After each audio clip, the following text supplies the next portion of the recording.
ಪ್ರಿಯ ವಿದ್ಯಾರ್ಥಿಗಳೇ, ನಿಮಗೆಲ್ಲರಿಗೂ ಬೆಳಗಿನ ಶುಭೋದಯಗಳು. ಹಿಂದಿನ ದಿನದಲ್ಲಿ ನಿಮಗೆ ಅಲಂಕಾರಗಳ ಬಗ್ಗೆ ವಿಸ್ತೃತವಾಗಿರುವಂತಹ ಪಾಠವನ್ನು ನಾವು ಮಾಡಿದ್ದೀವಿ. ಆ ಸಂದರ್ಭದಲ್ಲಿ ಅಲಂಕಾರ ಅಂದ್ರೇನು, ಅಲಂಕಾರ ಎನ್ನುವಂತಹ ಸಂದರ್ಭದಲ್ಲಿ ಯಾವ ಯಾವ ಪರಿಕರಗಳು ಬರ್ತವೆ ಎನ್ನುವಂಥದ್ದನ್ನು ನಾವು ಉದಾಹರಣೆ ಸಹಿತವಾಗಿ ನಿಮಗೆ ಹೇಳಿಕೊಟ್ಟಿದ್ವಿ. ಹಾಗೆ ವ್ಯಕ್ತಿ, ವಸ್ತು ಮತ್ತು ಪ್ರಾಣಿಗಳಿಗೆ ಅಲಂಕಾರವನ್ನು ಮಾಡ್ತೇವೋ ಹಾಗೆ ನಾವು ಆಡುವಂತಹ ಮಾತುಗಳು ಸಹ ಅಲಂಕಾರಿಕವಾಗಿದ್ದು ಅವುಗಳಲ್ಲಿ ಅರ್ಥ ಚಮತ್ಕಾರ ಮತ್ತು ಶಬ್ದ ಚಮತ್ಕಾರಗಳ ಮೂಲಕ ಕಾವ್ಯದ ಸೌಂದರ್ಯವನ್ನು ಹೆಚ್ಚಿಸುವಂತಿರುವಂಥವುಗಳನ್ನೇ ನಾವು ಅಲಂಕಾರಗಳು ಅಂತ ಕರೆಯುತ್ತೇವೆ. ಈ ಅಲಂಕಾರಗಳಲ್ಲಿ ಮುಖ್ಯವಾಗಿ ಶಬ್ದಾಲಂಕಾರ ಮತ್ತು ಅರ್ಥಾಲಂಕಾರಗಳು ಬರ್ತವೆ. ಶಬ್ದಾಲಂಕಾರದಲ್ಲಿ ಎರಡು ವಿಧ, ಹಾಗೆಯೇ ಅರ್ಥಾಲಂಕಾರಗಳಲ್ಲಿ ಅನೇಕ ವಿಧಗಳು ಬರ್ತವೆ. ಅವುಗಳು ಯಾವುವು ಎನ್ನುವಂಥದ್ದನ್ನು ನಿನ್ನೆ ನಾವು ಹಲಗೆಯ ಮೇಲೆ ಬರೆದು ನಿಮಗೆ ಬರೆಸಿದ್ವಿ ಸಹ. ಆ ಸಂದರ್ಭದಲ್ಲಿ ಉಪಮಾಲಂಕಾರವನ್ನು ಮಾಡ್ತಾ, ಉಪಮಾಲಂಕಾರ, ಉಪಮಾ ಎಂದರೆ ಹೋಲಿಕೆ ಎಂದರ್ಥ. ಅಂದರೆ ಒಂದು ವಾಕ್ಯದಲ್ಲಿ ಬರುವಂಥ ಉಪಮೇಯ ಮತ್ತು ಉಪಮಾನ, ಉಪಮಾವಾಚಕ ಮತ್ತು ಸಾದೃಶ್ಯ ಧರ್ಮ ಎನ್ನುವಂಥ 4 ಅಂಶಗಳು ಬರ್ತವೆ. ಅವುಗಳಲ್ಲಿ ಉಪಮೇಯ ಎನ್ನುವಂಥದ್ದು ವರ್ಣ್ಯ. ಅಂದರೆ ಒಂದು ವಾಕ್ಯದಲ್ಲಿ ಒಂದು ವಸ್ತು, ಪ್ರಾಣಿ ಅಥವಾ ವ್ಯಕ್ತಿಯ ವ್ಯಕ್ತಿತ್ವವನ್ನು ಹೆಚ್ಚಿಸುವುದಕ್ಕೆ ಅಥವಾ ವರ್ಣಿಸುವುದಕ್ಕೆ ಆಯ್ಕೆ ಮಾಡಿಕೊಂಡಿರುವಂಥ ಒಂದು ಸಾಮಾನ್ಯವಾಗಿರುವಂಥ ವಸ್ತುವನ್ನೇ ನಾವು ವರ್ಣ್ಯ ಅಂತ ಕರೆದ್ವಿ. ಅದೇ ರೀತಿಯಾಗಿ ಅವರ್ಣ್ಯ ಎನ್ನುವಂಥ ಇನ್ನೊಂದು ಪದ ಇರ್ತದೆ, ಅದನ್ನು ನಾವು ಉಪಮಾನ ಅಂತ ಕರೀತೇವೆ. ಇದು ಒಂದು ಲೋಕಪ್ರಸಿದ್ಧವಾಗಿರುವಂತಹ ವಸ್ತು, ವರ್ಣಿಸಿಕೊಳ್ಳಲಿಕ್ಕೆ ಯೋಗ್ಯವಾಗಿರುವಂತಹದ್ದು ಅಂತ ಅದನ್ನು ನಾವು ಕರೀತೇವೆ. ಹೀಗೆ ಈ ಎರಡು ವಸ್ತುಗಳಲ್ಲಿ ಹೋಲಿಕೆಯನ್ನ ಮಾಡಿ ಹೇಳುವುದು. ಹಾಗೆ ಉಪಮಾವಾಚಕ ಅಂದ್ರೇನು ಅಂದರೆ ಈ ಉಪಮಾನ ಮತ್ತು ಉಪಮೇಯಗಳಿಗೆ ಸಂಬಂಧವನ್ನು ಕಲ್ಪಿಸುವಂತಹ ಒಂದು ಪದವನ್ನೇ ನಾವು ಉಪಮಾವಾಚಕ ಅಂತ ಕರೀತೇವೆ ಅಂತ ಹೇಳಿದ್ದೇವೆ. ಇನ್ನು ಅಂತಿಮವಾಗಿ ಸಾದೃಶ್ಯ ಧರ್ಮ ಅಂತ ಬರ್ತದೆ. ಅದು ಉಪಮೇಯ ಮತ್ತು ಉಪಮಾನಗಳಲ್ಲಿ ಇರುವಂತ ಒಂದು ಸಾಮಾನ್ಯ ಧರ್ಮ ಅಥವಾ ಗುಣ, ಎರಡರಲ್ಲಿಯೂ ಇರಬಹುದಾಗಿರುವಂಥ ಒಂದು ಸಾಮಾನ್ಯ ಗುಣ ಅಂತ ನಾವು ಕರೆದಿದ್ವಿ. ಹೀಗೆ ಈ 4 ಅಂಶಗಳು ಅರ್ಥಾತ್ ಉಪಮೇಯ, ಉಪಮಾನ, ಉಪಮಾವಾಚಕ ಮತ್ತು ಸಾದೃಶ್ಯ ಧರ್ಮ, ಈ 2 ಅಂಶಗಳು, 4 ಅಂಶಗಳು ಇದ್ದರೆ ಮಾತ್ರ ಅದನ್ನು ನಾವು ಪೂರ್ಣೋಪಮೆ ಅಂತ ಕರೀತೇವೆ. ಈ 4 ಅಂಶಗಳಲ್ಲಿ ಯಾವುದಾದರೂ ಒಂದು ಅಂಶ ಕಡಿಮೆ ಆದದ್ದೇ ಆದರೆ ಅದನ್ನು ನಾವು ವೃತ್ತೋಪಮಾಲಂಕಾರ ಅಂತ ಕರಿತೇವೆ ಎನ್ನುವಂಥದ್ದನ್ನ ನಿನ್ನೆ ಹಲವು ಉದಾಹರಣೆಗಳ ಮೂಲಕ ನಿಮಗೆ ಈ ಹಲಗೆಯ ಮೇಲೆ ಬರೆಯುವುದರ ಮೂಲಕ ನಿಮ್ಮ ನೋಟ್ಸಲ್ಲಿಯೂ ಸಹ ಬರೆಸಿದ್ವಿ. ಆ ಸಂದರ್ಭದಲ್ಲಿಯೇ ಇನ್ನೊಂದು ಪ್ರಮುಖವಾಗಿರುವಂಥ ಅಲಂಕಾರ ರೂಪಕಾಲಂಕಾರ. ಆ ರೂಪಕಾಲಂಕಾರವನ್ನು ನಾಳೆ ಅಭ್ಯಾಸ ಮಾಡೋಣ ಅಂತ ಹೇಳಿದ್ವಿ. ಅದರಂತೆ ಇವತ್ತು ನಾವು ರೂಪಕಾಲಂಕಾರವನ್ನ ಅಭ್ಯಾಸವನ್ನ ಮಾಡಲಿಕ್ಕೆ ಸಿದ್ಧರಾಗಿದ್ದೇವೆ. ರೂಪಕ ಅಂತ ಅಂದ್ರೆ ಅಭೇದ ರೂಪಕಲ್ಪನೆ, ಅಂದ್ರೆ ವ್ಯತ್ಯಾಸವಿಲ್ಲದ್ದು. ಯಾವುದಕ್ಕೆ ವ್ಯತ್ಯಾಸ ಇರಲ್ಲ? ಉಪಮೇಯ ಮತ್ತು ಉಪಮಾನಗಳಲ್ಲಿ ಇರುವಂತಹ 2 ಅಂಶಗಳಿಗೆ ಯಾವುದೇ ಭೇದವಿಲ್ಲ. ಅವೆರಡೂ ಒಂದೇ ಎನ್ನುವಂತಹ ರೀತಿಯಲ್ಲಿ ವರ್ಣಿಸುವುದನ್ನೇ ನಾವು ಅಭೇದ ರೂಪಕಲ್ಪನೆ ಅರ್ಥಾತ್ ರೂಪಕಾಲಂಕಾರ ಅಂತ ಕರಿತೇವೆ ಎನ್ನುವಂಥದ್ದನ್ನ ನಾವು ಹೇಳಿದ್ವಿ. ಬರ್ಕೊಳ್ಳಿ. ಹಾಗಾದ್ರೆ ರೂಪಕಾಲಂಕಾರ ಅಂತಂದ್ರೆ ಏನಪ್ಪಾ ಅಂದ್ರೆ ಉಪಮೇಯ ಉಪಮಾನಗಳೆರಡು ಸೂತ್ರ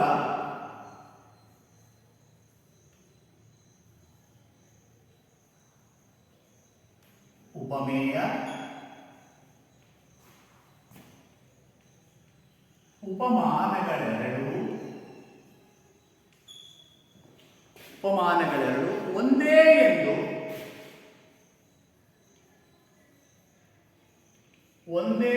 ಎಂದು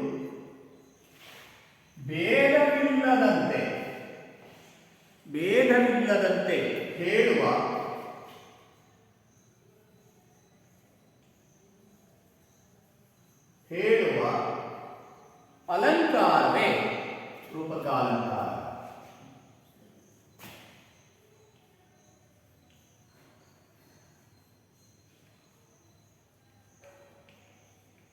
ಸರಿಯಾಗಿ ಬರ್ಕೋಬೇಕು. ಮತ್ತೊಂದ್ಸಾರಿ ಹೇಳ್ತೇವೆ. ಉಪಮೇಯ ಅಂದ್ರೆ ಒಂದು ಸಾಮಾನ್ಯ ವಸ್ತು ಅರ್ಥಾತ್ ವರ್ಣ್ಯ. ಉಪಮಾನ ಅವರ್ಣ್ಯ ಅರ್ಥಾತ್ ಲೋಕ ಪ್ರಸಿದ್ಧವಾಗಿರುವಂತಹ ಅಥವಾ ಪ್ರಸಿದ್ಧವಾಗಿರುವಂತಹ ವಸ್ತು, ವರ್ಣಿಸಿಕೊಳ್ಳಲಿಕ್ಕೆ ಯೋಗ್ಯವಾಗಿರುವಂತಹ ವಸ್ತು, ಇದು ವರ್ಣಿಸಲಿಕ್ಕೆ ಆಯ್ಕೆ ಮಾಡಿಕೊಂಡಿರುವಂತಹ ವಸ್ತು.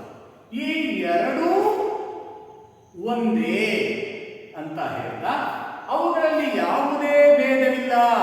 ಆ ಎರಡರಲ್ಲಿಯೂ ಉಪಮೇಯ ಮತ್ತು ಉಪಮಾನಗಳಲ್ಲಿ ಯಾವುದೇ ವ್ಯತ್ಯಾಸವಿಲ್ಲ ಎನ್ನುವಂತಹ ರೀತಿಯಲ್ಲಿ ಹೇಳ್ತಾ ಇದ್ರೆ ಅದನ್ನು ನಾವು ರೂಪಕಾಲಂಕಾರ ಅಂತ ಕರೀತೇವೆ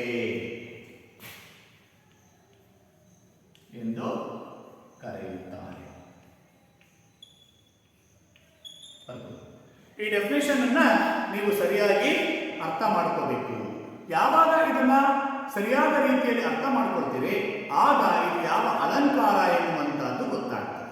ಯಾವಾಗ ಈ ಸೂತ್ರ ನಿಮಗೆ ಸ್ಪಷ್ಟವಾಗಿ ತಿಳಿದಿರ್ತದೋ ಆ ಸಂದರ್ಭದಲ್ಲಿ ಮೇಲಿನ ರೂಪಕಾಲಂಕಾರ ಅಂತ ಬಂದ ತಕ್ಷಣ ಆ ಒಂದು ಸೂತ್ರ ನಿಮಗೆ ಒಳಿತದೆ.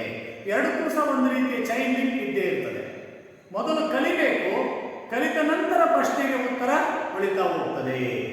ಓಕೆ, ಈಗ ಉಪಮಾಲಂಕಾರದಲ್ಲಿ ನೋಡಿ, ರೂಪಕಾಲಂಕಾರ ಮತ್ತು ಉಪಮಾಲಂಕಾರ ಎರಡೂ ಸಹ ಅರ್ಥಾಲಂಕಾರದಲ್ಲಿ ಬರುವಂತಹ ಅಲಂಕಾರಗಳು ಅಥವಾ ಭೇದಗಳು. ಅರ್ಥ ಮಾಡ್ಕೋಬೇಕು. ಈ ಉಪಮಾಲಂಕಾರದಲ್ಲಿ 4 ಅಂಶಗಳು ಇರ್ತವೆ ಎನ್ನುವಂತಹದ್ದನ್ನ ಹೇಳಿದ್ದಲ್ವಾ? ಯಾವ್ಯಾವುದು? ಉಪಮೇಯ, ಉಪಮಾನ, ಉಪಮಾವಾಚಕ ಹಾಗೂ ಸಮಾನ ಧರ್ಮ. ಇದು ಉಪಮಾಲಂಕಾರದಲ್ಲಿ ಇರುವಂತಹ 4 ಅಂಶಗಳು. ಈ 4 ಅಂಶಗಳು ಇದ್ದರೆ ಅದನ್ನ ಪೂರ್ಣೋಪಮೆ ಅಂತಲೂ, ಈ 4 ಅಂಶಗಳಲ್ಲಿ ಯಾವುದಾದರೂ ಒಂದು ಅಂಶ ಕಡಿಮೆಯಾದರೆ ಅದನ್ನು ವೃತ್ತೋಪಮೆ ಎಂತಲೂ ಕರೆಯುತ್ತೇವೆ ಅಂತ ಹೇಳಿದ್ವಿ. ಅದೇ ರೀತಿಯಾಗಿ ರೂಪಕಾಲಂಕಾರಕ್ಕೆ ಬಂದಾಗ ಇಲ್ಲಿ ಉಪಮಾವಾಚಕ ಶಬ್ದ ಇರುವುದಿಲ್ಲ. ಅರ್ಥ ಮಾಡ್ಕೋಬೇಕು. ಉಪಮಾವಾಚಕ ಶಬ್ದ ಇರುವುದಿಲ್ಲ. ಅದರ ಜೊತೆಗೆ ಸಮಾನ ಧರ್ಮ ಅಥವಾ ಸಾದೃಶ ಧರ್ಮ ಎನ್ನುವಂತಹ ಅಂಶವೂ ಇರುವುದಿಲ್ಲ. ಆದರೆ ಇದರಲ್ಲಿ ಬರುವಂತಹ 2 ಪ್ರಮುಖವಾಗಿರುವಂತಹ ಅಂಶಗಳು ಯಾವುವು ಅಂದ್ರೆ ಉಪಮೇಯ ಮತ್ತು ಉಪಮಾನಗಳು ಮಾತ್ರ ಇರ್ತವೆ ಎನ್ನುವಂತಹದ್ದನ್ನ ನಾವು ತಿಳ್ಕೋಬೇಕು. ಹಾಗಾದ್ರೆ ಉಪಮೇಯ ಅಂದ್ರೆ ಅವರ್ಣ್ಯ, ಉಪಮಾನ ಅಂದ್ರೆ ಸರಿನಾ? ಸುಮ್ಮನೆ ಕೂತಿದ್ದೀರಿ? ಗುಡ್. ಉಪಮೇಯ ಅಂದ್ರೆ ವರ್ಣ್ಯ, ಉಪಮಾನ ಅಂದ್ರೆ ಅವರ್ಣ್ಯ ಎನ್ನುವಂತಹ ಪದಗಳು ಬರ್ತವೆ. ಈ 2 ಪದಗಳಲ್ಲಿ ಉಪಮೇಯ ಮತ್ತು ಉಪಮಾನಗಳಲ್ಲಿ ಯಾವುದೇ ವ್ಯತ್ಯಾಸವಿಲ್ಲ, ಭೇದವಿಲ್ಲ ಎನ್ನುವಂತಹ ರೀತಿಯಲ್ಲಿ ವರ್ಣಿತವಾಗುವಂತಿದ್ದರೆ ಅದನ್ನು ನಾವು ರೂಪಕಾಲಂಕಾರ ಅಂತ ಕರೀತೇವೆ. ಆಯ್ತಲ್ಲ? ಓಕೆ, ಮುಂದೆ ಹೋಗ್ಬೋದಲ್ಲ? ಹಾಗಾದ್ರೆ ಇದಕ್ಕೆ ನಾವು ಉದಾಹರಣೆಯನ್ನ ನೋಡಬೇಕು ಅಲ್ವಾ? ಏನು ಉದಾಹರಣೆಯನ್ನ ನಾವು ನೋಡೋಣ? ನೀವೇ ಹೇಳ್ತೀರ, ನಾನೇ ಹೇಳ? ಹೇಳಿ ನೋಡೋಣ. ಹೇಳ? ಓಕೆ. ನಿನ್ನೆ ಒಂದು ಉದಾಹರಣೆಯನ್ನ ಕೊಟ್ಟಿದ್ವಿ. ಯಾವುದಕ್ಕೆ? ಉಪಮಾಲಂಕಾರಕ್ಕೆ ಒಂದು ಉದಾಹರಣೆಯನ್ನ ಕೊಡ್ತಾ ನಿಮ್ಮಿಂದಲೇ ಉತ್ತರವನ್ನ ಪಡೆದು ನಾವು ಈ ಹಲಗೆಯ ಮೇಲೆ ಬರ್ತಿದ್ವಿ ಅಲ್ವಾ? ಬೋರ್ಡ್ ಮೇಲೆ ಬರ್ತಿದ್ವಿ. ಯಾವುದು? ಸೀತೆಯ ಮುಖ ಕಮಲದಂತೆ ಅರಳಿತು ಅಂತ ಬರ್ತಿದ್ವಲ್ವಾ? ಅದೇ ಒಂದು ಉದಾಹರಣೆಯನ್ನ ತಗೊಳ್ಳೋದಾದ್ರೆ ಸೀತೆಯ ಮುಖ ಕಮಲ ಅರಳಿತು. ಸೀತೆಯ ಮುಖ ಕಮಲ ಅರಳಿತು. ಈಗ ನೀವು ನೋಡ್ತಿದ್ದಾಗ ನಿಮಗೆ ಗೊತ್ತಾಗ್ತಾ ಇದೆ ಇದರಲ್ಲಿ ಯಾವುದೋ ಒಂದು ಪ್ರಮುಖವಾಗಿರುವಂತಹ ಅಂಶ ಇಲ್ಲ. ಯಾವುದು? ಉಪಮಾವಾಚಕ ಪದವಾಗಿರುವಂತಹ ಅಂತೆ ಎನ್ನುವಂತಹದ್ದು ಈ ಒಂದು ವಾಕ್ಯದಲ್ಲಿ ಇಲ್ಲ. ಸರಿ, ಮೊದಲು ನೀವು ಅದನ್ನ ಅರ್ಥ ಮಾಡ್ಕೊಂಡ್ರಿ ಅಥವಾ ಗ್ರಹಿಸಿದ್ರಿ. ಈಗ ನೆಕ್ಸ್ಟ್ ನಾವು ಸಮನ್ವಯವನ್ನ ಮಾಡ್ತಾ ಹೋಗ್ಬೇಕು. ಸಮನ್ವಯ ಮಾಡಬೇಕಾದ್ರೆ ಮೊದಲು ನಾವು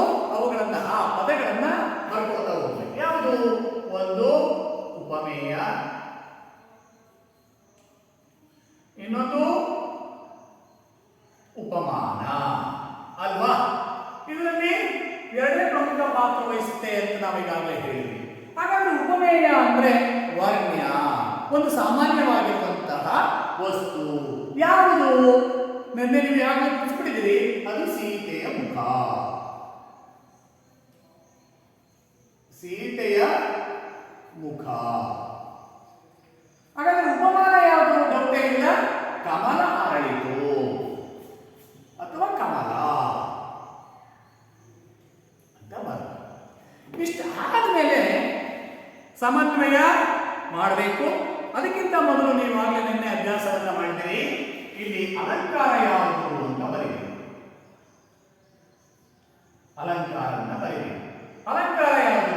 ರೂಪಕ ಅಲಂಕಾರ.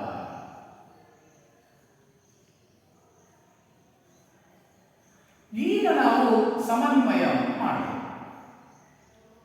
ಯಾಕೆ ಸಮನ್ವಯವನ್ನು ಮಾಡ್ತೀವಿ? ನಿನ್ನೆ ಉಪಮಾಲಂಕಾರಕ್ಕೆ ಬರ್ಸಿದ್ವಲ್ಲ, ನೀವು ರಾತ್ರಿ ಹೋಗಿ ಅಭ್ಯಾಸ ಮಾಡಿದ್ರೆ ಇನ್ನೂ ಚೆನ್ನಾಗಿ ಗೊತ್ತಾಗ್ತದೆ. ಇಲ್ಲಿ ಅಂದ್ರೆ ಈ ವಾಕ್ಯದಲ್ಲಿ ಉಪಮೇಯವಾದ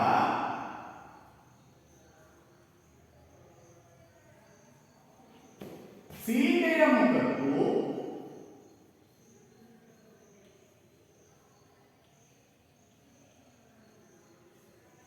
ಉಪಮಾನವಾದ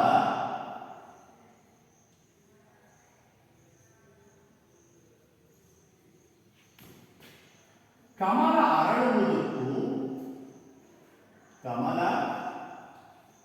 ಅರಳುವುದಕ್ಕೂ ಯಾವುದೇ ವ್ಯತ್ಯಾಸವಿಲ್ಲ. ಯಾವುದೇ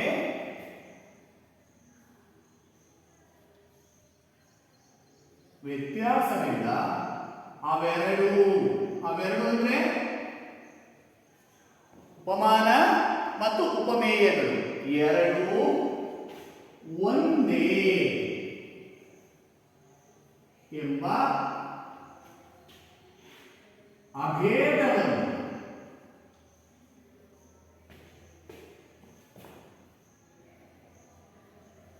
ಹೇಳುತ್ತಿರುವುದರಿಂದ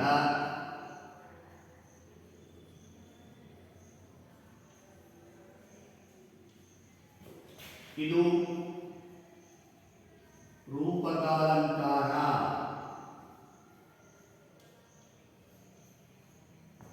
ಆಗಿದೆ. ಹೀಗೆ ನೀವು ಸಮನ್ವಯವನ್ನ ಮಾಡಬೇಕಾಗುತ್ತದೆ. ಹೀಗೆ ಮಾಡಿದಾಗ ಮಾತ್ರ ನಿಮಗೆ ಪರೀಕ್ಷೆಯಲ್ಲಿ 3ಕ್ಕೆ 3 ಅಂಕಗಳು ಬರುವಂತಹದ್ದನ್ನು ನಾವು ನೋಡ್ತಾ ಹೋಗ್ತೇವೆ ಅಂತ. ಅದೇ ರೀತಿಯಾಗಿ ಇನ್ನು ಅನೇಕ ಉದಾಹರಣೆಗಳನ್ನ ನಾವು ನಿಮಗೆ ಕೊಡ್ತಾ ಹೋಗ್ಬೋದು. ಉದಾಹರಣೆಗೆ ಶಾಲೆಗೆ ವಿದ್ಯಾರ್ಥಿಯೊಂದು ರತ್ನ. ನೀವುಗಳೇ ಅಲ್ವಾ? ಏನಂತೆ? ಶಾಲೆಗೆ ವಿದ್ಯಾರ್ಥಿಯೊಂದು ರತ್ನ ಅಂತ ಬಂದ. ಈಗ ನೀವೇ ಉತ್ತರಗಳನ್ನು ಕೊಡಬೇಕು. ಉಪಮೇಯ ಯಾವುದು? ಉಪಮಾನ ಯಾವುದು? ಹೇಳ್ತೀನಿ ಜಾಣ. ಏನು? ವಿದ್ಯಾರ್ಥಿ. ಏನು ವಿದ್ಯಾರ್ಥಿ? ಉಪಮೇಯ. ಹಾಗಾದ್ರೆ ಉಪಮಾನ ಯಾವುದು? ರತ್ನ. Very good. ಹಾಗಾದ್ರೆ ಅಲಂಕಾರ ಯಾವುದು? ರೂಪಕಾಲಂಕಾರ.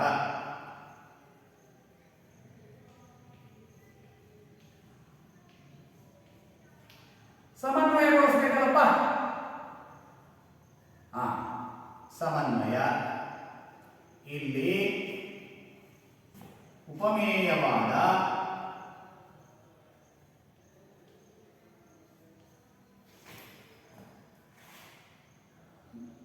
ಶಾಲೆಯ ವಿದ್ಯಾರ್ಥಿಯು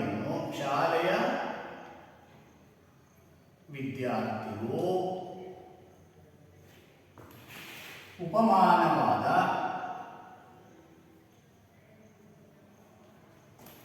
ರತ್ನಕ್ಕೂ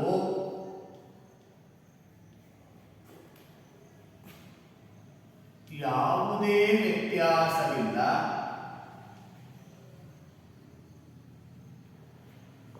ಅವೆರಡೂ ಒಂದೇ ಎನ್ನುವಂತೆ ವರ್ಣಿಸಿರುವುದರಿಂದ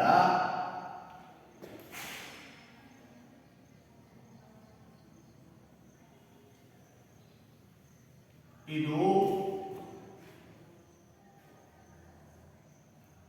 ರೂಪಕಾಲಂಕಾರವಾಗಿದೆ ಅಂತ ಬರೆಯುತ್ತೆ. ಸರಿನಾ? ಬರೀತೀರಲ್ವಾ? Very good. ಇಷ್ಟೇ.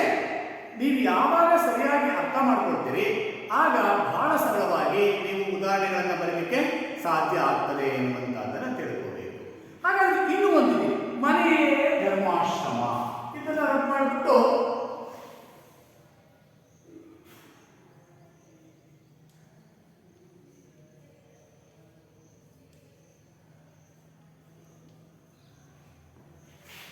ಇದನ್ನ ರದ್ದು ಮಾಡ್ತೀನಿ.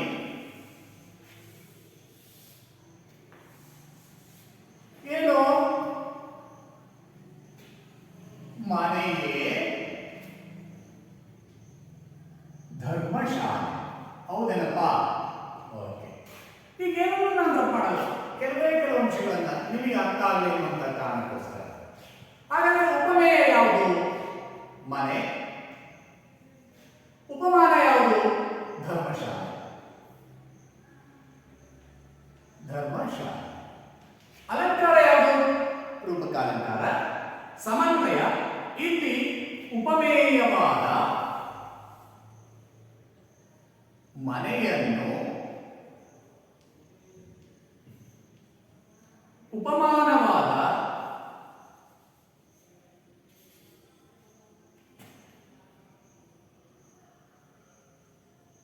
ಧರ್ಮಶಾಲೆಯು ಯಾವುದೇ ವ್ಯತ್ಯಾಸವಿಲ್ಲವೆಂಬಂತೆ ವರ್ಣಿಸಿರುವುದರಿಂದ ಇದು ರೂಪಕಾಲಂಕಾರ ಅಂತ ಹೇಳ್ತಾರೆ. ಹೀಗೆ ನೀವು ಅರ್ಥ ಮಾಡಿಕೊಂಡು ಅವುಗಳನ್ನು ಸಮನ್ವಯ ಮಾಡ್ತಾ ಅಲಂಕಾರದ ಹೆಸರನ್ನ ಗುರುತಿಸಬೇಕಾಗ್ತದೆ. ಅರ್ಥ ಆಗಿದೆಯಲ್ವಾ? ಈಗ 3 ಉದಾಹರಣೆಗಳನ್ನ ರೂಪಕಾಲಂಕಾರಕ್ಕೆ ನಾವು ಬಳಸಿದ್ದೇವೆ. ಮನೆಗೆ ಹೋಗ್ಬಿಟ್ಟು ನಿಮ್ಮ ಪಠ್ಯಪುಸ್ತಕವನ್ನು ತೆರೆದ್ರೆ ಅಥವಾ 8ನೇ ತರಗತಿಯ ಪಠ್ಯಪುಸ್ತಕವನ್ನು ತೆರೆದು ನೋಡಿದ್ರೆ ನೀವು ಅಭ್ಯಾಸ ಮಾಡಿರುವಂತಹ ಪಾಠಗಳಲ್ಲಿ ಇಂತಹ ಅನೇಕ ಉದಾಹರಣೆಗಳು ಬರ್ತವೆ.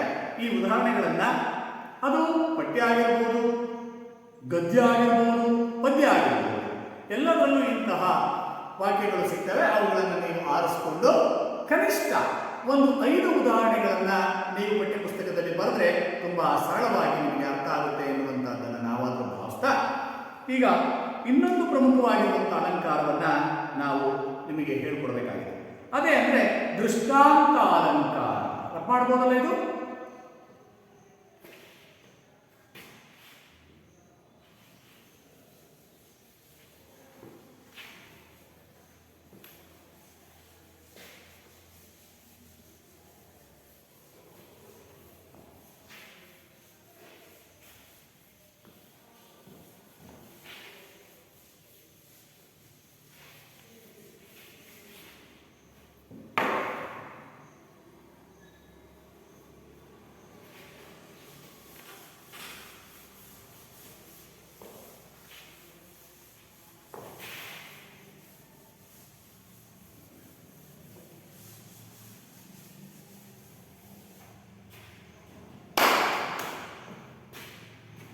ದೃಷ್ಟಾಂತ ಅಲಂಕಾರ.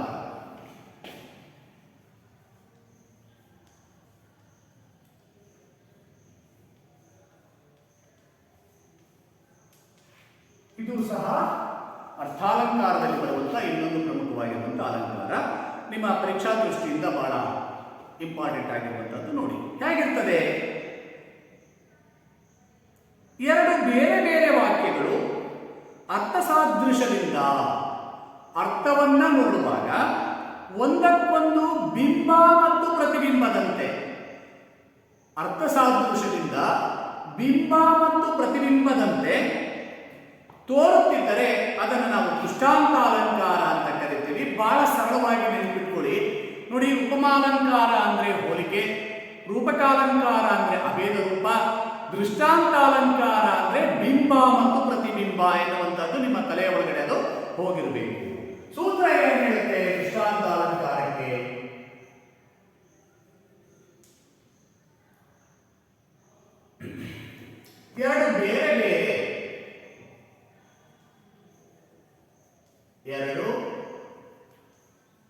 ಬೇರೆ ಬೇರೆ ವಾಕ್ಯಗಳು ಅರ್ಥಸಾದೃಶ್ಯದಿಂದ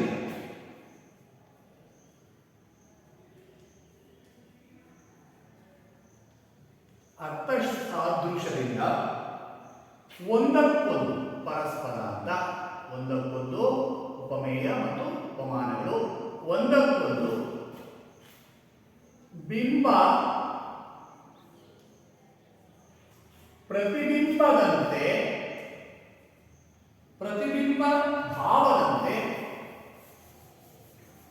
ಪ್ರತಿಬಿಂಬ ಭಾವದಂತೆ ತೋರುತ್ತಿದ್ದರೆ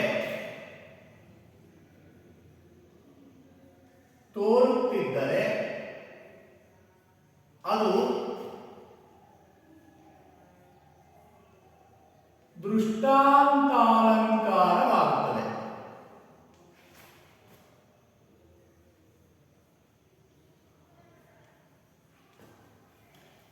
ತಪ್ಪಿಲ್ಲದಂತೆ ಬರ್ಕೊಡಿ.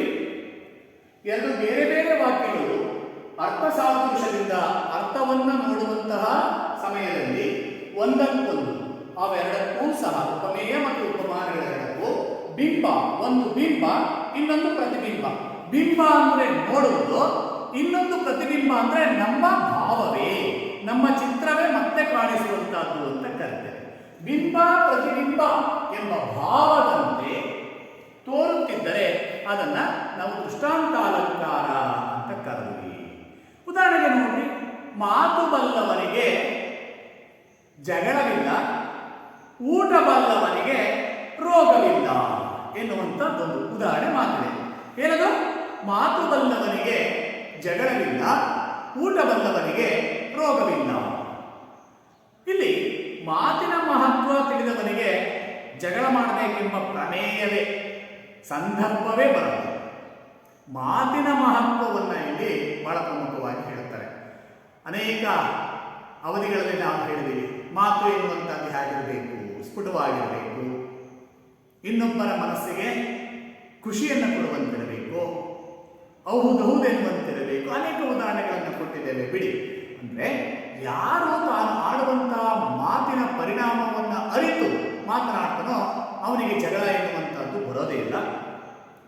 ಹಾಗೆಯೇ ಊಟದ ಊಟವನ್ನು ನಾವು ಯಾಕೆ ಮಾಡ್ತೇವೆ ಎನ್ನುವಂಥದ್ದನ್ನು ಅರ್ಥ ಮಾಡಿಕೊಂಡ್ರೆ ಅವನಿಗೆ ರೋಗದ ಭಯವಿಲ್ಲ ಎಂಬ ಅರ್ಥ ಇಲ್ಲಿ ಬರ್ತದೆ. ಅದಕ್ಕೆ ಹೇಳ್ತಾರೆ ನಮ್ಮ ದಾಸರು, ನಾವು ತಿನ್ನುವುದಕ್ಕೋಸ್ಕರ ಬದುಕಬಾರದು, ಬದುಕುವುದಕ್ಕೋಸ್ಕರ ತಿನ್ನಬೇಕು. ಇದು ಒಂದು ದೃಷ್ಟಾಂತ ಅಲಂಕಾರ ಅಲ್ವಾ? ನೋಡಿ, ನಮ್ಮ ಮಾತುಗಳಲ್ಲಿ, ದೈನಂದಿನ ಮಾತುಗಳಲ್ಲಿ ಈ ತರದ ಅಲಂಕಾರಿಕ ವಾಕ್ಯಗಳು ಬಂದ್ಬಿಡ್ತಾರೆ. ಏನಂತ? ತಿನ್ನುವುದಕ್ಕೋಸ್ಕರ ಬದುಕಬಾರದು, ಬದುಕುವುದಕ್ಕೋಸ್ಕರ ತಿನ್ನಬೇಕು ಅಂತ ಇದೆ. ಅದನ್ನ ಅನೇಕ ಬುದ್ಧಿಜೀವಿಗಳು ಹೇಳ್ತಾ, ಒಮ್ಮೆ ತಿನ್ನುವನು ಯೋಗಿ, ಬಿಮ್ಮನೆ ತಿನ್ನುವನು ಹೋಗಿ, 3 ಸಾರಿ ತಿನ್ನುವವನನ್ನು ಹೊತ್ತುಕೊಂಡು ಹೋಗಿ ಅಂತ ಕರೀತಾರೆ ಎನ್ನುವಂಥ ಒಂದು ನಾಣ್ಣುಡಿ ಇದೆ ಅಲ್ವಾ? ಅಂದ್ರೆ ಯಾರು ಮಾತಿನ ಅರ್ಥವನ್ನ ಚೆನ್ನಾಗಿ ಅರಿತು ಮಾತನಾಡ್ತಾರೋ ಅವನಿಗೆ ಜಗಳ ಇರಲ್ಲ. ನಾವು ಯಾವುದಕ್ಕೋಸ್ಕರ ಯಾಕಾಗಿ ತಿನ್ನುತ್ತೇವೆ ಎನ್ನುವಂತಹದ್ದರ ಅರ್ಥವನ್ನ ಮಾಡಿಕೊಂಡ್ರೆ ಅವನಿಗೆ ಕಾಯಿಲೆ ಬರದೇ ಇಲ್ಲ ಎನ್ನುವಂಥ. ಅಂದ್ರೆ ಹಿತಮಿತವಾದ ಆಹಾರ ಸೇವನೆಯಿಂದ ನಮ್ಮ ಆರೋಗ್ಯ ಚೆನ್ನಾಗಿರುತ್ತೆ ಎನ್ನುವಂಥ ಮಾತಿನ ಅರ್ಥ ಈ ಎರಡೂ ಹೇಳಿಕೆಗಳಿಂದ ತಿಳಿದು ಬರ್ತಾರೆ. ಇಲ್ಲಿ ಒಂದು ಹೇಳಿಕೆ ಮತ್ತೊಂದು ಹೇಳಿಕೆಯಲ್ಲಿ ಬಿಂಬ ಮತ್ತು ಪ್ರತಿಬಿಂಬ ಭಾವಗಳಂತೆ ವ್ಯಕ್ತ ಆಗಿದೆ. ನೋಡ್ರಿ, ಇದು ಬಿಂಬ. ಉದಾಹರಣೆ ಬರೆದಿಲ್ಲ ಅಲ್ವಾ? ಬಂತು. ಮಾತು ಬಲ್ಲವನಿಗೆ ಜಗಳವಿಲ್ಲ,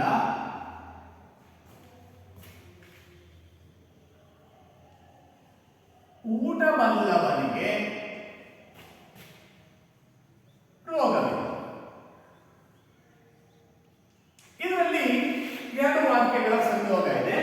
ಮಾತು ಬಲ್ಲವನಿಗೆ ಜಗಳವಿಲ್ಲ ಎನ್ನುವಂತಹದ್ದು ಬಿಂಬವು, ಊಟ ಬಲ್ಲವನಿಗೆ ರೋಗವಿಲ್ಲ ಎನ್ನುವುದು ಪ್ರತಿಬಿಂಬ ಅರ್ಥವನ್ನ ಇಲ್ಲಿ ಕೊಡ್ತಾ ಹೋಗುತ್ತೆ ಎನ್ನುವಂತಹದ್ದನ್ನ ನಾವು ಇಲ್ಲಿ ಅರ್ಥ ಮಾಡ್ಕೋಬೇಕು. ಹೀಗೆ ಬರುವಂತಹದ್ದನ್ನೇ ನಾವು ದೃಷ್ಟಾಂತ ಅಲಂಕಾರ ಅಂತ ಕರೀತೇವೆ. ಅದೇ ರೀತಿಯಾಗಿ ಇನ್ನೂ ಒಂದನ್ನ ನಾವು ನೋಡ್ತಾ ಹೋಗುವುದು. ದುರ್ಜನರು ನಿಂದಿಸುವರೆಂಬ ಭಯದಿಂದ, ಇದು ಒಂದಾಯ್ತು. ಎರಡು, ದುರ್ಜನರು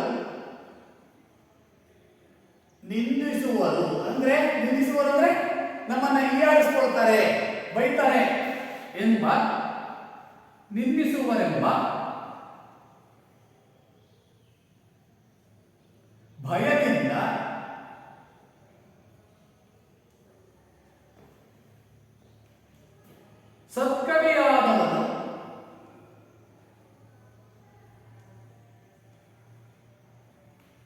ಸತ್ಕವಿಯಾದವನು ತನ್ನ ಕೃತಿಯನ್ನು ರಚಿಸದಿರುವನೇ, ತನ್ನ ಕೃತಿಯನ್ನು ರಚಿಸದಿರುವನೇ ಎನ್ನುವಂತ ಒಂದು ಪ್ರಶ್ನೆ ಇದೆ. ಇದು ಕವಿಗಳಿಗೆ ಕೊಟ್ಟಿರುವಂತಹ ಒಂದು ಉದಾಹರಣೆ, ಬಹಳ ಅತ್ಯುತ್ತಮವಾಗಿರುವಂಥದ್ದು. ನಮ್ಮಲ್ಲಿ ಸಾಹಿತ್ಯವನ್ನ ರಚಿಸುವಂಥವರು ಬೇರೆ, ಸಾಹಿತ್ಯವನ್ನ ಓದಿ ಅದರಲ್ಲಿರುವಂತಹ ಅರೆಕೊರೆಗಳನ್ನ ತಿಳಿದು ತಿದ್ದುವಂಥವರು ಬೇರೆ, ಅದರ ಜೊತೆಗೆ ಸಹೃದಯರು ಬೇರೆ. ಮೂರು ರೀತಿಯ ಜನ ಬರ್ತಾರೆ.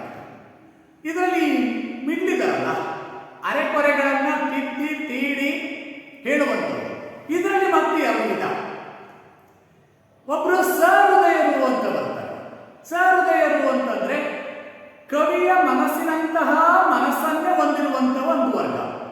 ಇನ್ನು ಕೆಲವರು ಇರ್ತಾರೆ ವಿಮರ್ಶಕರು ಅಂತ. ಆ ವಿಮರ್ಶಕರಲ್ಲಿ ಸಹೃದಯರು ಬರ್ತಾರೆ ಬಿಡಿ. ಆ ವಿಮರ್ಶಕರು ಇನ್ನೊಂದು ರೀತಿಯ ವಿಮರ್ಶಕರು ಇರ್ತಾರೆ. ಅವ್ರೆಂತಾರಪ್ಪ ಅಂದ್ರೆ, ನಾನು ಇರುವುದೇ ಕವಿ ಬರೆದಿರುವಂತ ಕಾವ್ಯದಲ್ಲಿರುವಂತ ತಪ್ಪುಗಳನ್ನ ಮಾತ್ರ ಕಂಡುಹಿಡಿಯೋದಕ್ಕೆ ಎನ್ನುವಂತ ಒಂದು ವರ್ಗ ಇರ್ತದೆ. ಒಂದು ಸಹೃದಯರು ಅಂದ್ರೆ ಕವಿಯು ಏನನ್ನ ಹೇಳಬೇಕು ಅಂತ ಹೋಗಿದನೋ ಅದರಲ್ಲಿ ಇರುವಂತ ಒಳ್ಳೆಯ ಗುಣಗಳನ್ನ ಹೊಗಳುತ್ತಾ ಸರಿ ಇಲ್ಲದನ್ನ ಈ ರೀತಿಯಾಗಿ ಆಗಬೇಕಾಗಿತ್ತು ಅಂತ ಹೇಳುವಂಥವರು ಸಹೃದಯರು. ಇನ್ನ ಕೆಲವರು ಇರ್ತಾರೆ, ನಾವು ಕವಿಗಳು ಬರೆದಿರುವಂತಹ ಕಾವ್ಯದಲ್ಲಿರುವಂತಹ ತಪ್ಪುಗಳನ್ನ ಮಾತ್ರ ಕಂಡುಹಿಡಿಯುವಂಥವ್ರು. ಅದು ಸರಿ ಇದ್ರೂ ಪರವಾಗಿಲ್ಲ, ನನ್ನ ದೃಷ್ಟಿಯಲ್ಲಿ ತಪ್ಪು ಎನ್ನುವಂಥವ್ರು ಕೆಲವರು ಇರ್ತಾರೆ. ಅಂಥವರನ್ನ ಕುರಿತು ಹೇಳ್ತಾರೆ. ಅದರಲ್ಲಿ ಕುವೆಂಪು ಅವರು ಅದ್ಭುತವಾಗಿ ಹೇಳ್ತಾರೆ, ಇಂತಹ ವಿಮರ್ಶಕರನ್ನ ಕುರಿತು ಟೀಕಿಸುವಂತಹ, ಎಲ್ಲ ಹಂತದಲ್ಲೂ ಟೀಕಿಸುವಂತಹ ವಿಮರ್ಶಕರನ್ನ ಕುರಿತು, ಅದು ಬಹಳ ಮುಖ್ಯ. ನೀ ಏರಬಲ್ಲೆಯ ನಾ ಏರು ಎತ್ತರಕ್ಕೆ, ನೀ ಇಳಿಯಬಲ್ಲೆಯ ನಾ ಇಳಿಯುವ ಆಳಕ್ಕೆ ಎನ್ನುವಂತ ಮಾತನ್ನ ಅವರ ಕೃತಿಗಳ ವಿಮರ್ಶೆಯನ್ನ ಮಾಡಿದಂತಹ ವ್ಯಕ್ತಿಗಳನ್ನ ಕುರಿತು, ಟೀಕಿಸಿದಂಥವರನ್ನ ಕುರಿತು ಅವರು ಹೇಳ್ತಾ ಹೋಗ್ತಾರೆ ಎನ್ನುವಂಥದ್ದು. ಅದಿರಲಿ, ಅದು ಈ ಸಂದರ್ಭಕ್ಕೆ ಪ್ರಸ್ತುತ ಆದರೂ ಸಹ ಈ ವಾಕ್ಯಕ್ಕೆ ಸಂಬಂಧಿಸಿದಂತೆ ಒಂದು ಉದಾಹರಣೆಯನ್ನು ಕೊಟ್ಟಿದೆ. ಅಲ್ಲಿ ಏನ್ ಹೇಳ್ತಾರಪ್ಪ, ದುರ್ಜನರು ನಿಂದಿಸುತ್ತಾರೆಂಬ ಹೆದರಿಕೆಯನ್ನು ಗಣನೆಗೆ ತೆಗೆದುಕೊಳ್ಳದೆ, ದುರ್ಜನರು ಅಂದ್ರೆ ಕೆಟ್ಟ ಜನರು, ನಿಂದಿಸುತ್ತಾರೆ ಎಂಬ, ಯಾವಾಗಲೂ ಅಪಮಾನ ಮಾಡ್ತಾರೆ, ತಪ್ಪನ್ನು ಹುಡುಕುತ್ತಾರೆ ಎಂಬ ಹೆದರಿಕೆಯನ್ನ ಗಣನೆಗೆ ತೆಗೆದುಕೊಳ್ಳದೆ, ಅದನ್ನು ಒಪ್ಪಿಕೊಳ್ಳದೆ, ಒಳ್ಳೆಯ ಕವಿಯಾದನು ಕೃತಿಯನ್ನು ರಚಿಸಿಯೇ ರಚಿಸುತ್ತಾನೆ ಎಂಬ ಮಾತು ಈ ಒಂದು ವಾಕ್ಯದ ಅರ್ಥ. ಹಾಗೆಯೇ ಕತ್ತಲೆ ಇನ್ನೊಂದು ಬರ್ತದೆ. ಕತ್ತಲೆಯ ಭಯದಿಂದ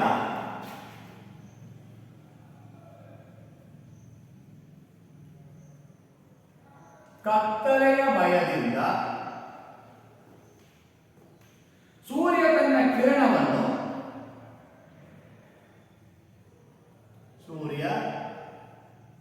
ತನ್ನ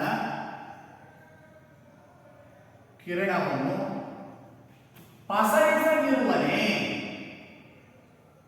ಪಸರಿಸದಿರುವನೆ ಅಂದ್ರೆ ಈ ಲೋಕಕ್ಕೆ ಬೆಳಕನ್ನು ಕೊಡದೇ ಇರ್ತಾರೆಯೇ ಎನ್ನುವಂತ ಅರ್ಥ. ಇಲ್ಲಿಯೂ ಸಹ ಏನಿರ್ತದೆ, ಸೂರ್ಯ ಕತ್ತಲೆಗೆ ಎದುರ್ತಾನ. ಕತ್ತಲೆಗೆ ಎದುರಿದ್ರೆ ಇವತ್ತು ನಾವು ನೀವುಗಳೆಲ್ಲರೂ ಸಹ ಒಂದು ನೆಮ್ಮದಿಯಾಗಿರುವಂತಹ ಜೀವನವನ್ನ ಈ ಪರಿಸರದಲ್ಲಿ ನಡೆಸಲಿಕ್ಕೆ ಸಾಧ್ಯ ಆಗ್ತಾ ಇತ್ತಾ? ಖಂಡಿತವಾಗಿ ಇಲ್ಲ.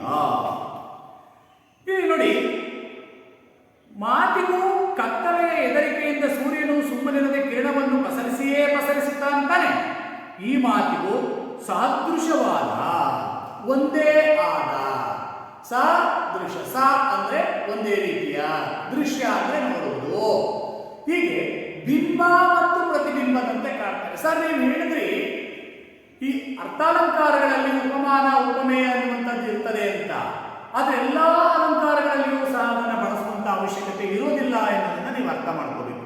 ಬಿಂಬ ಮತ್ತು ಪ್ರತಿಬಿಂಬ ಬಂತು ಅಂದ್ರೆ ಈ ತರ ಉದಾಹರಣೆಯನ್ನ ಬರೆದು ಇದರಲ್ಲಿ ಬಿಂಬ ಯಾವುದು ಪ್ರತಿಬಿಂಬ ಯಾವುದು ಅಂತ ಹೇಳ್ತಾ ಹೋದ್ರೆ ಸಾಕಾಗ್ತದೆ. ಈ ರೀತಿಯ ಉದಾಹರಣೆಗಳನ್ನ ಲೇಖಕರು ಕೊಡೋದ್ರ ಮೂಲಕ ನಮ್ಮಲ್ಲಿರುವಂತಹ ಜ್ಞಾನವನ್ನ ಊರಿಗೆ ಹೆಚ್ಚುವಂತ ಕೆಲಸವನ್ನ ಮಾಡ್ತಾರೆ.